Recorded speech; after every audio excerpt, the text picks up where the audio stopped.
Howdy, folks, and welcome back. Hope you're all blessed and doing okay out there. Well, for today's video, I present to you the Iron Horse. Hang on a sec. Sorry, guys, I'm a little slow on the quick draw today. Anyhow, basically, today I'm going to teach y'all all about steam locomotives and the different kinds we've had in the country over the years. This is my favorite book I have on steam locomotives. And here's the reason. A fair majority of my train books have pictures, but this one has beautifully done illustrations. It's pretty cool and has a lot of facts and history, so let's take a look.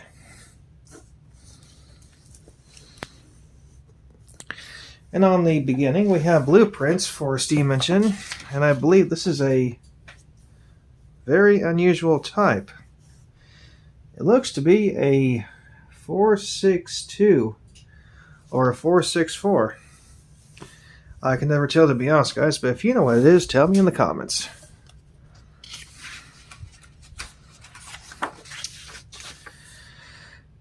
The Iron Horse was a name given to steam engines back in the Old West because it looked like a horse chugging down the prairie.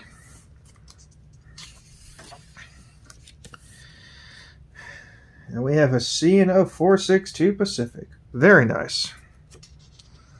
Chesapeake, Ohio, that is.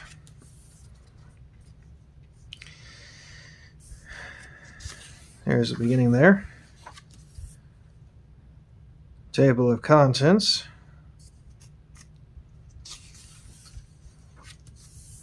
The title again. It's weird that they use more than one title in these books. I don't know why. And here we go. Steam before rails. In the 1st century AD, a scholar named Harald developed this device right here. Cut some flues into a spear and put a flame underneath, and well, air blew out, spinning it around in circles. It remained a toy for many years.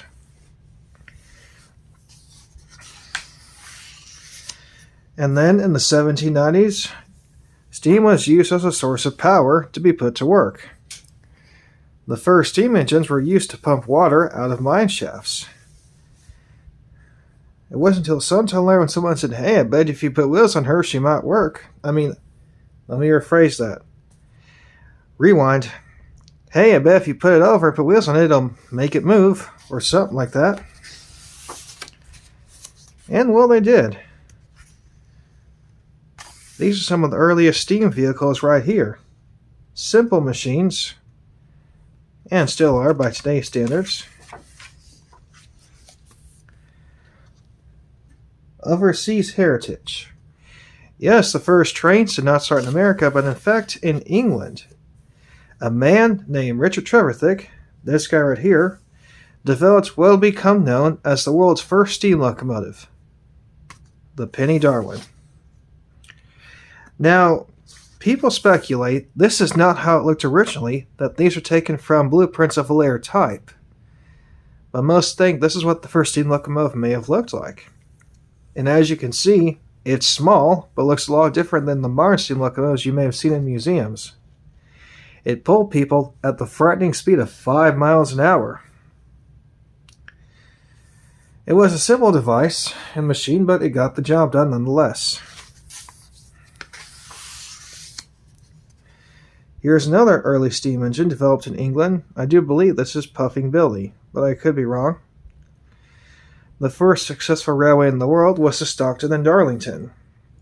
We don't know where it ran, and we really don't know who started the whole railway craze and who built like the first railroad in history. There's a lot of speculation around that. Here is later more successful locomotive from 1825. This is George Stephenson and his engine, the Rocket. Kind of looks like a rocket if you ask me. Of course, a lot of you may know today the rocket simply means an aircraft or spacecraft that takes people up into space, like what we used to land on the moon with. Or the Rock Island rocket.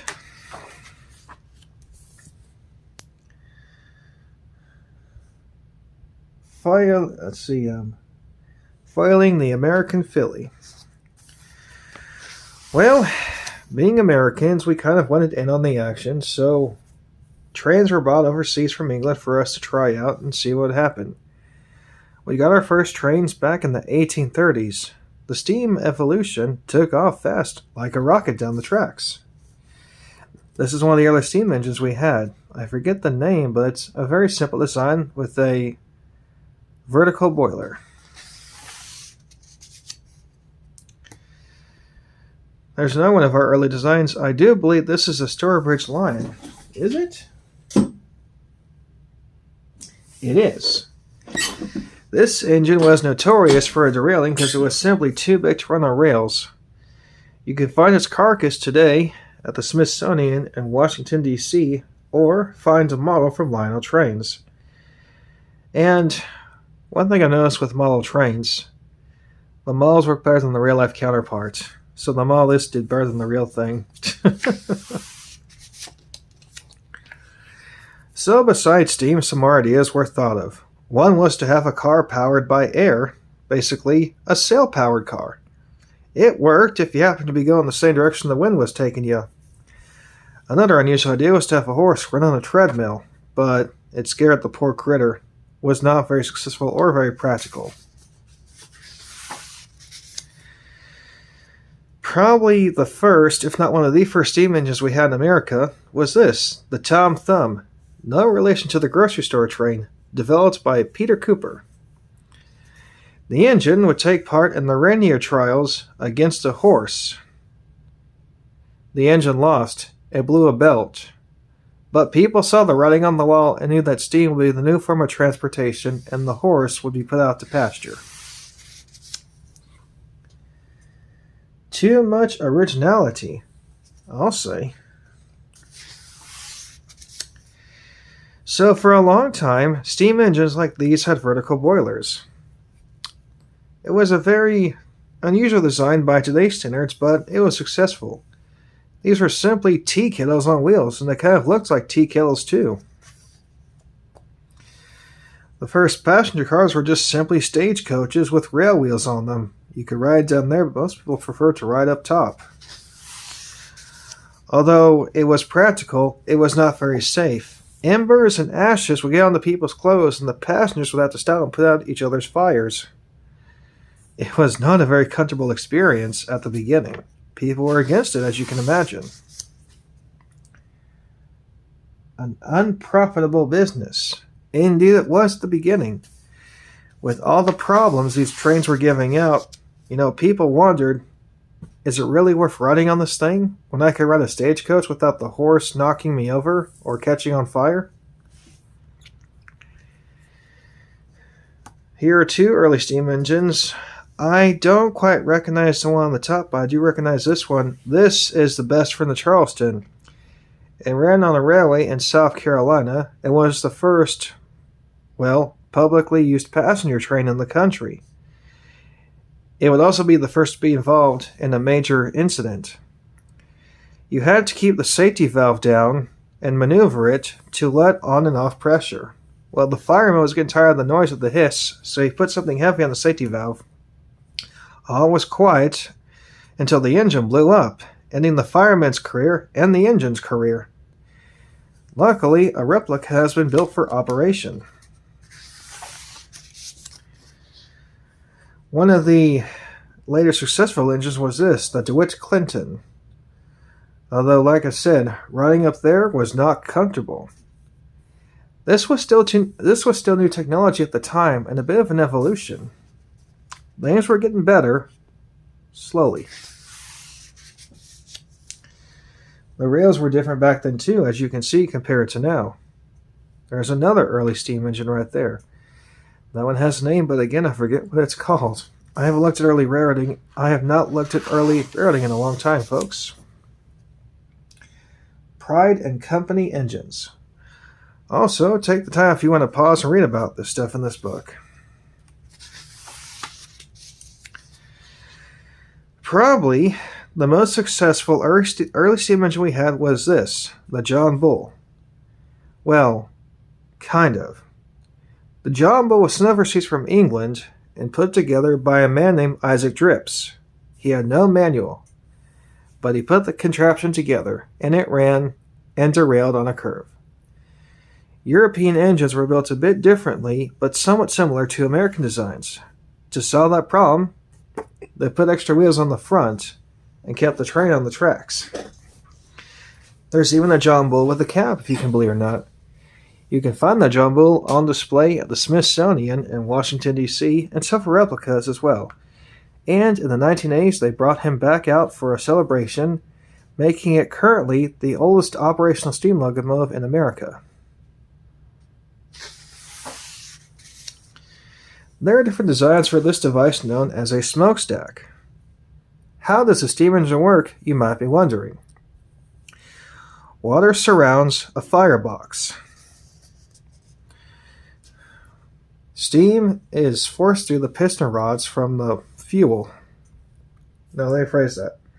The water is burned by the fire in the firebox, and the fuel for the fire consists of wood, coal, oil, and in a rare case, diesel fuel. The water turns into steam, which makes the train go, while the fuel is turned into ash or soot or smoke and comes up through the smokestack. And as you can see, there's a variety of designs. My favorite is a shotgun and the diamond stack. This is a very unusual engine. I think this is the Mud Digger, or is that the Monster? Sorry guys, I'm in frame. This is the Monster, and as you can see, it kind of looks like a monster. This was another early designed locomotive. There were all kinds of experimental engines being put into production back then to see what was the best design for the railway. All kinds of crazy contraptions came to be. The dream of independent builders. So, there's another early steam engine. Does this one have a name? I can read it. This is known as Planet. So you had a variety of builders that built steam engines back then, and sadly there's none left today. You had Alco, the American Locomotive Company, Lima, Hamilton, Cook Locomotive Works, the Paterson, New Jersey, and Baldwin. Those were the main ones we had here in the country. Another early steam engine right there, as you can see. It shows you the wheel and how it works. These are some early passenger cars right here that would have been used on the railway.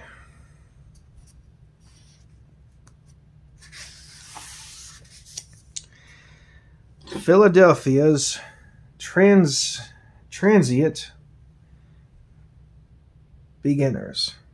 designers. Sorry guys, I'm a little tired while I make this video for y'all.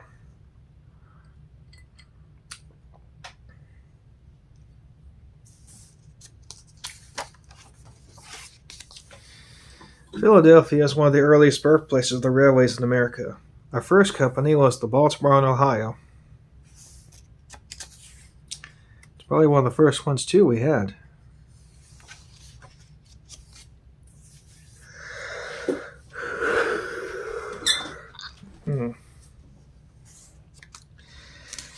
During this time, the engines were still small, but in a way they were getting kind of big. Now, what's this one called?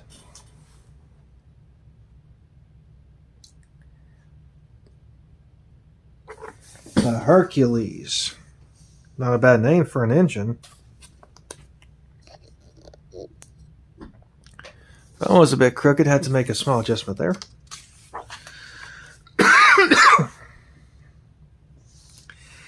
Things just evolved and got a lot bigger. The Trials of Whistler and Winnis.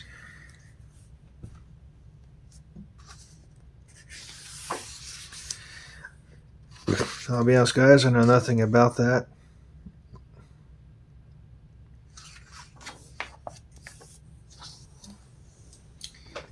Alright, here's another one. This one is the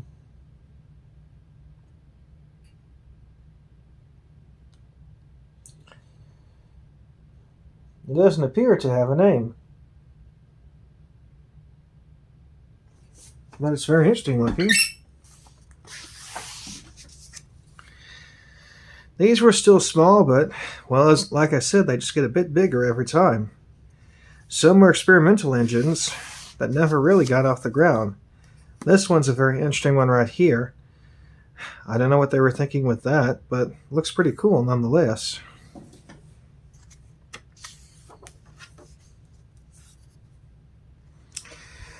This was a bit of a different design to put the cab a bit above the boiler.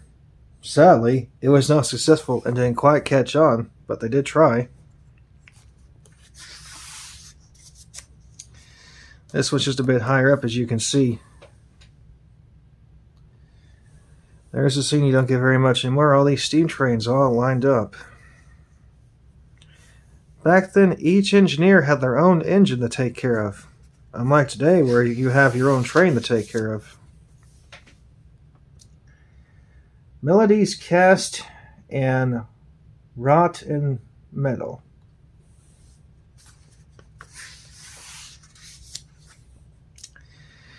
This became the first successful locomotive in America, the 440 American type.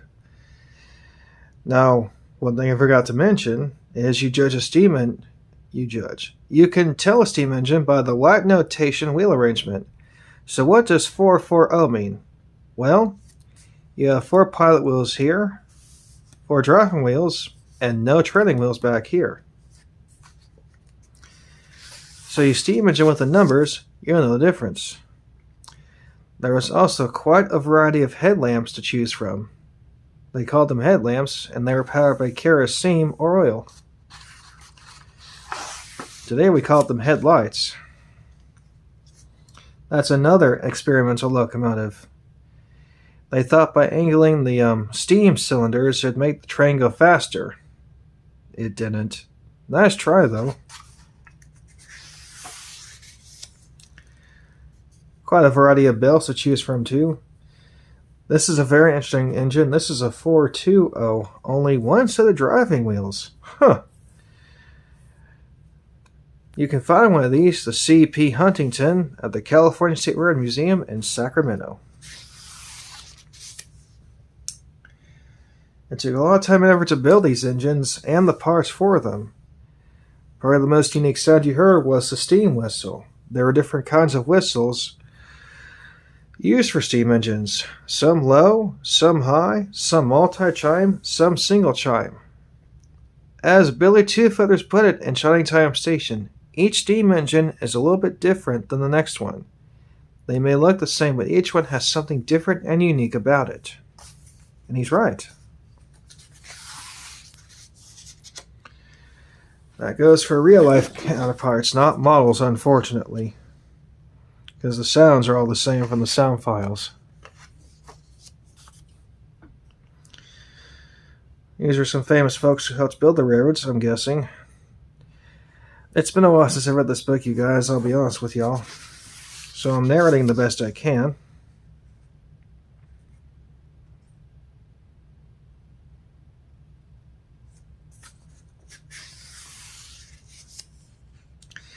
Here are some different cab styles you could have chosen back then. I think I like this one the most. Looks pretty neat. Oh, that's a very unusual looking cab. And look at how low the tender is. My goodness. I don't think I could work in a locomotive like that.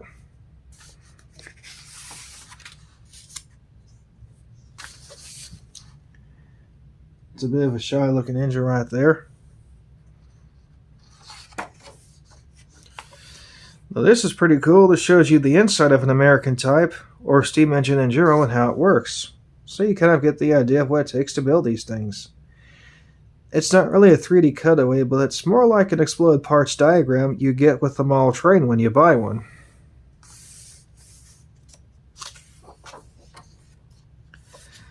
High wheelers and cabbage cutters.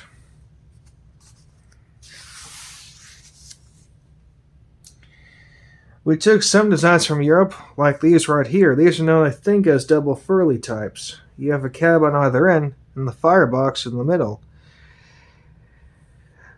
These are good for switching back and forth on the railroad. There were later successful switchers like the B6 and the B4 switchers, along with the 466 tank engine. All kinds of designs were used to make the driving wheels work. Some were simple and some were complicated, but they got the job done either way. I call this thing the T-Kill because it looks like it. This was good for running back and forth all day long.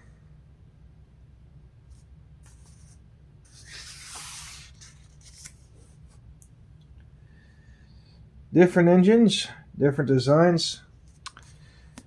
The Lincoln Funeral Train locomotive. President Lincoln was an advocate for the railroad's beginnings in the country after the Civil War in the 1860s. He signed the Union Railroad Act, which made up what would become later known and currently known as the Union Pacific. He was going to oversee the construction of the first transcontinental railroad. Unfortunately, he was assassinated by John Wilkes Booth in Ford's Theater.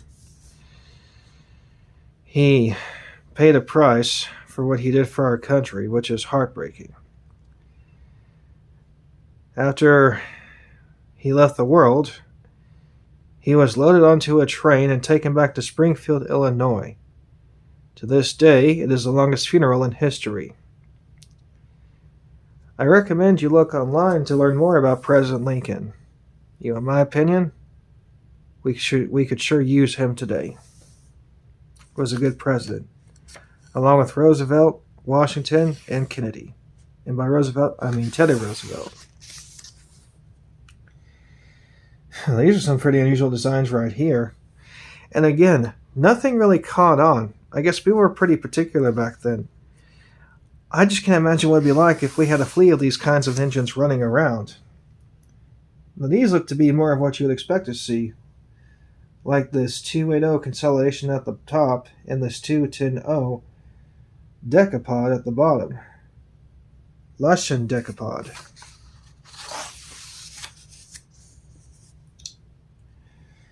Even the early ones are still big. Compared to this guy, this thing's pretty high off the ground.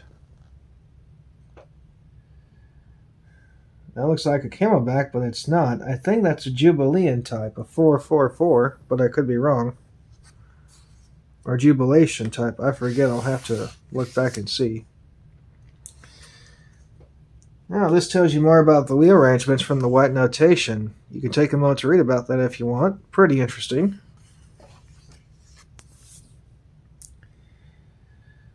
Well, steam was used not just to power trains, but it's also used to power ships. People think steam is gone. It's still here. Why do you think we still have boiler rooms in New York City and all over the country? Steam is still used for a lot of things. Now this is interesting. This is what is known as an articulate steam engine. Basically, the rear set of driver wheels is attached, but this one is made to hinge or turn around curbs. It was done to make it easier for big engines to negotiate tight curbs like Northerns. A Northern is a 484 type, which you'll see later on in this book. That's a pretty nice looking engine down there. More blueprints there, as you can see.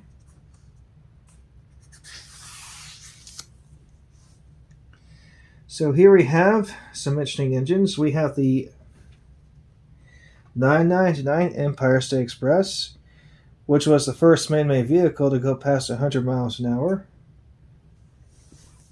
A couple of Atlantics, and a 462 Pacific there at the top. No, I'm sorry, that's a 10-wheeler.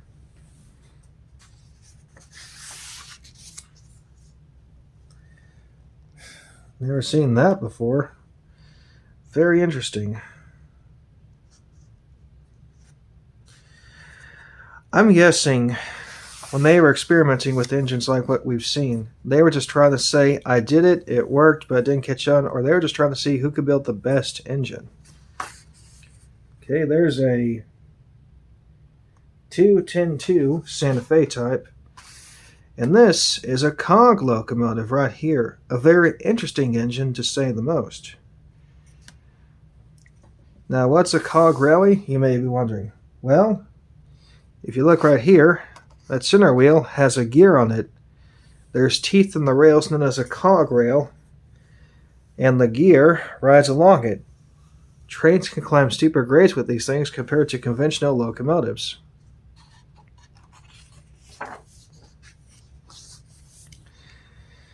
Now here's a couple of interesting engines. These are known as camelbacks. These engines used a specific type of fuel that was so, well, I'm not sure what the best word is to use, but the firebox had to be gigantic compared to a typical firebox. So what did they do? Well, they took the cab from the back and moved it to the middle. It was not a very pleasant experience, as you can imagine. Picture this. You're the fireman on the back there, exposed to all the elements, the heat, the wind, the rain, the snow, and the cold. Or you're the engineer next to this gigantic hot boiler trying to drive your steam engine while you have your brakeman on the other side yelling at the top of his lungs to communicate with you. Yeah, these did not catch on, and only a few roads actually bought them. As crazy as it sounds, there was even an articulated camelback built. I would not want to drive one of those things. The mighty mallets. They're actually called mallets, but I say mallet because that's how it's spelled. And again, a mallet is basically an articulated steam engine. The first one we had was this one right here, Old Maud, built for the Baltimore and Ohio. She was the first articulated steam engine to run in America. Now there's an unusual design. They got the steam cylinder space in the front and the rear on here. That didn't catch on very much, as you can imagine. There's that camelback articulated engine I told you guys about. This is the accordion boiler. It was made to flex in the middle, like an accordion does when it plays music. Unfortunately, it didn't do so well. It was a nice concept, though, to have the drivers fixed and only the midsection turns on the curbs. It's kind of like a stretch bus or a light rail vehicle with a center section.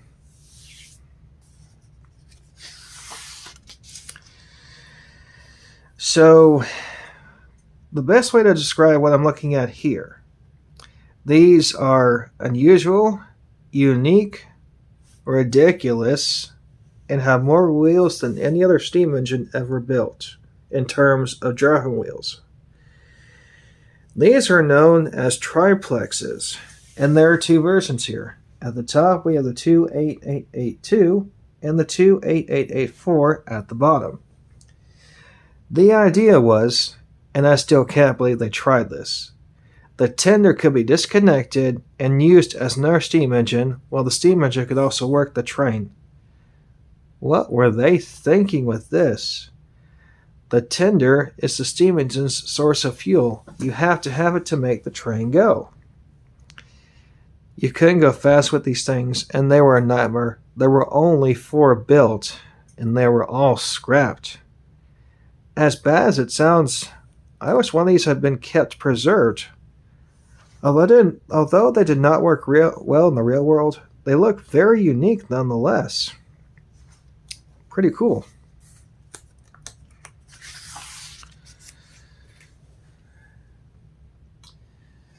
That's an idea concept that did not take off. Looks kind of goofy if you ask me. Now this had the most driving wheels per a set of drivers on an articulated engine. This is a 2-10-10-2 class for the Virginian. The Santa Fe also had some of these, known as the 3000 class. The Santa Fe ones, though, were not as successful as these were. The Virginian built these from the ground up, while the Santa Fe took some 210-2s and 210-0s and combined them into one articulated steam engine. A bad idea because not everything worked correctly. But still a very interesting engine nonetheless. And yes, sadly, these are gone too. You had to keep your time on the railroad. Believe it or not, we got our time zones from the railroads. So back then, if the sun was directly over your city, that meant it was 12 o'clock noon. One example. If the sun was over, well, say, Dallas, that would mean in Fort Worth it would still be 11 o'clock. A lot of places had numerous time zones for their cities and towns. It became such a nightmare and a headache. Well, eventually, the roads gave us the time zones we have today and standardized everything, making it so much easier for routing and schedules to be kept.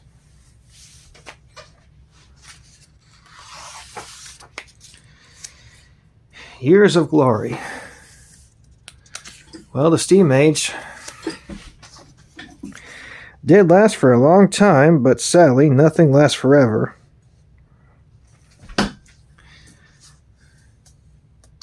There's a Pennsylvania Railroad K4 Pacific. Ah, there's that Jubilation class right there. Pardon me. Now, these engines, unfortunately, were notorious for derailing on curves because of the driving wheels in the back. So how did they solve their problem? Would you believe all they had to do was take one set of trailing wheels off the back and make them Atlantics? As crazy as it sounds, a simple solution fixed the problem. Don't know why I can't talk. Sorry, guys. The Pennsylvania Roads K4 Pacifics were very successful engines, and some were even streamlined. This is pretty cool. This shows off a few more engines like this Challenger down here.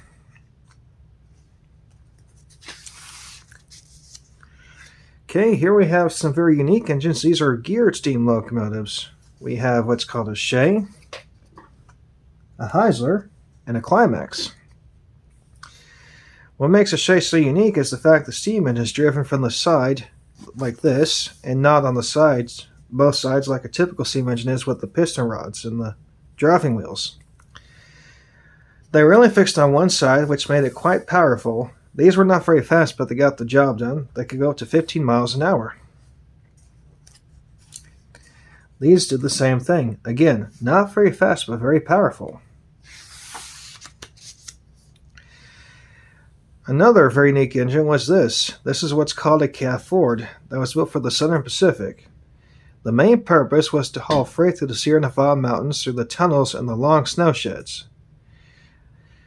The problem is they were so long, the smoke would get back into the cab and also was intoxicating and could suffocate the engineer and the fireman. So how did they solve the problem? By simply taking the engine and flipping it around. They had to redo and revamp all the controls along with the oil feed pipe, which is right about here, but still, it was very successful nonetheless. There were over 200 built, and there's one left on display, number 4294, which was the last one built, which is on display at the California Sierra Museum in Sacramento. I have been there, and I've gone inside the cab. It's pretty cool. This shows you how steam engine is built. It takes a lot of time to build one, just like it takes a lot of time to build a diesel engine.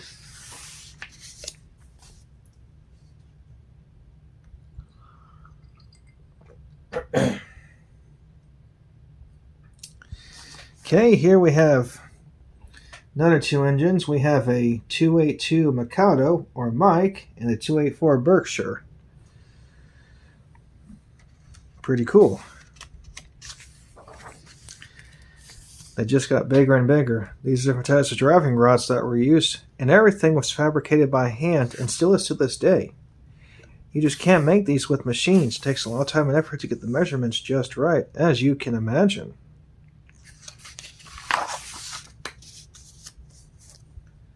I think that's a cab of a...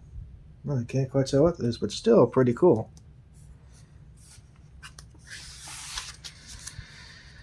Steam engines have their unique design for the front of them. And sometimes, if you knew how to tell a difference, you could tell where they came from. For example, this is from the Pennsylvania Road. That's from the Southern Pacific. I do believe this is a Canadian engine right here, but I could be wrong.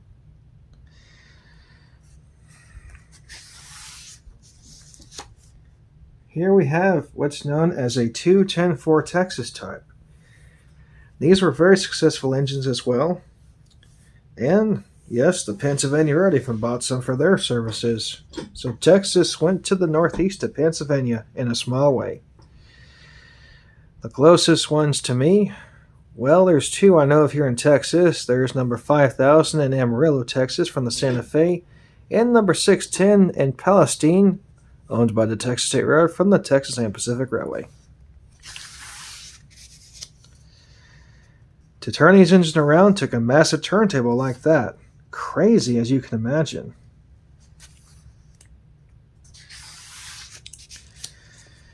This was the biggest rigid frame built engine in America, or the biggest one that had the most driving wheels in America. This is known as a 412-2 or a 9000 class for the Union Pacific.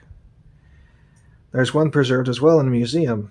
Unfortunately, these will never run again because they're just simply too big for the curbs on the rails the Union Pacific has. Still, pretty cool nonetheless.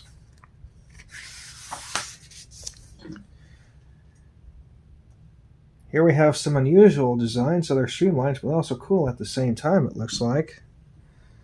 To be honest, I don't recognize any of these guys. I wish I did.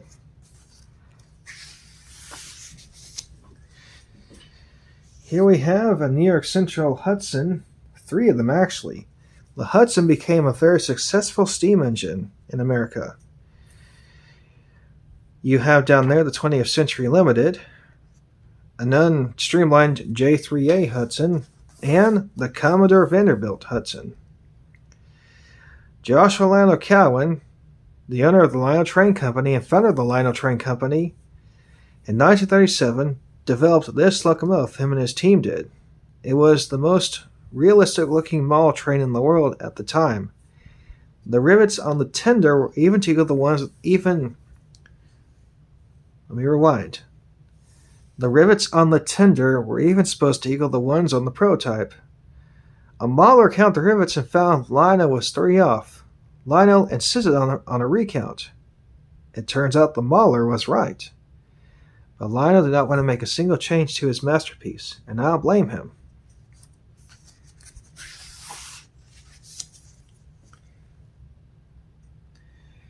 You can even ferry them across on a barge. Pretty neat. Here we go, a CB&Q 484. Now, the 484 had quite a few names, including Northern, Pocono, Niagara, Dixie, and Greenbrier. The first ones were built for the Northern Pacific Railroad. That's how they got the name Northern. At the beginning, that is. Here we have 3 of the most famous streamliners ever built. At the top, we have the Milwaukee Road Hiawatha, designed by Otto Kohler. And down here we have 2 steam engines designed by Raymond Loewy. The 462 Torpedo, and what is the biggest steam locomotive in history, the Pennsylvania Roads S16446 Duplex. It was so big, in fact, they nicknamed it the Big Engine.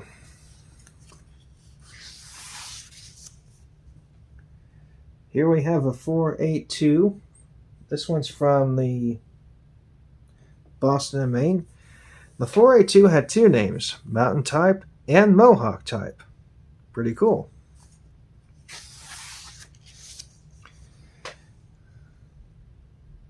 Okay, what is that one right there? Sorry guys, I have to get in for just a sec. Here is a Northern Pacific 2884, known as a Yellowstone type. These went to quite a few railroads, believe it or not. The DM and IR, though, is known for having a fair majority of them. But a lot of railroads use them, including the SP. Or Southern Pacific, I should say.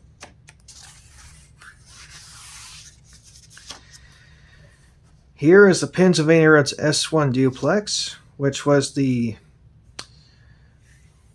predecessor to the S1 Duplex, S1. I meant to say T1 duplex. That's what this is, the T1 duplex.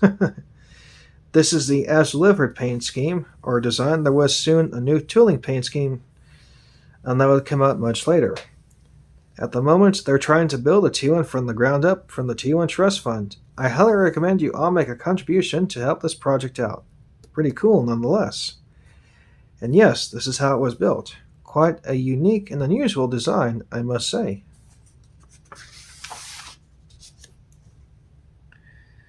This shows you how Firebox works, and the design is quite something. It takes a lot of work to make these things run, as you can imagine.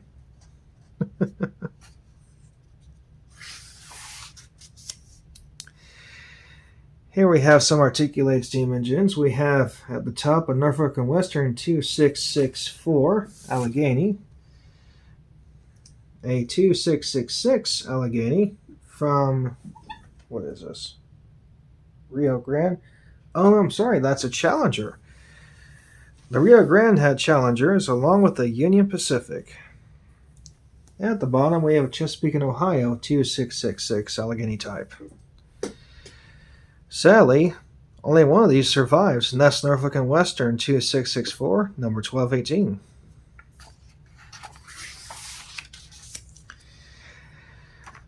A very unusual, unique experiment was conducted with what's known as steam turbine power.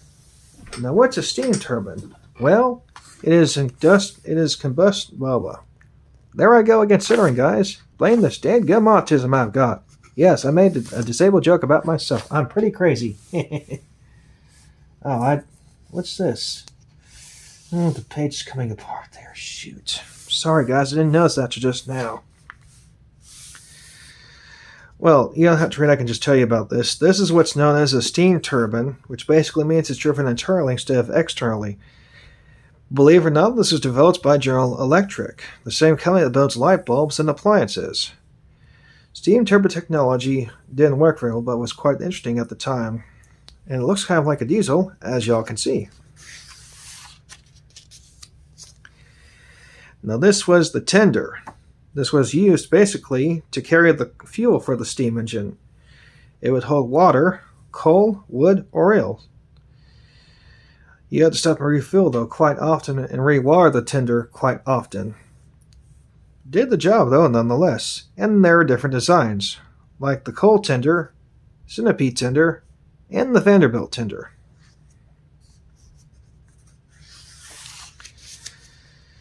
This is another unique steam turbine. This is the Chesapeake, Ohio's M1. Pretty cool and pretty big, and looks kind of like a diesel yet again. The Norfolk & Western would buy one as well, and the name there is the John Henry, after the steel-driving man. This is probably my favorite steam turbine, the Pennsylvania Roads 646 turbine locomotive. And to this day, it's the only steam engine to have that wheel arrangement. There was only one built, and, well, you may notice there are no steam cylinders on here. Well, the power comes from the inside, and there are 4 smokestacks on the top. You might be wondering what happened. Well, fuel consumption. When the train ran at full mainline speed, it did just fine, but sitting still consumed way too much coal. They even put elephant ears on the prototype. And what made it unique also was there was no chugging sound. It was actually pretty quiet. Sadly to say, this one was scrapped. Again, I wish they had kept it. It's a pretty unique looking locomotive. There's the John Henry right there. It's the same type, but compared to Chesapeake, Ohio, it's a different design altogether.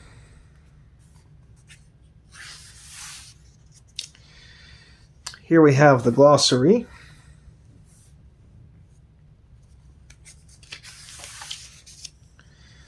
Telling you about different things and facts about steam engines.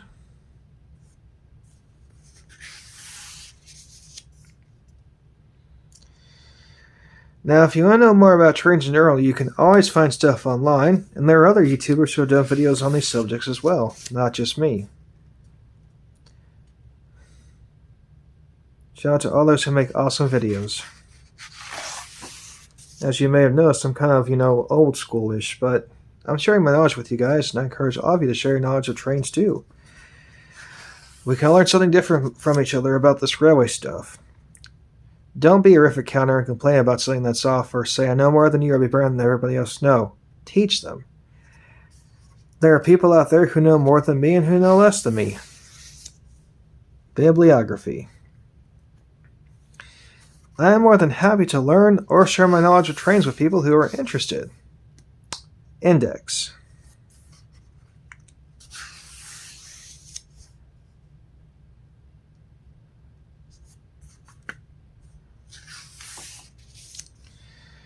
Yeah, you guys already saw the book, but you get the idea.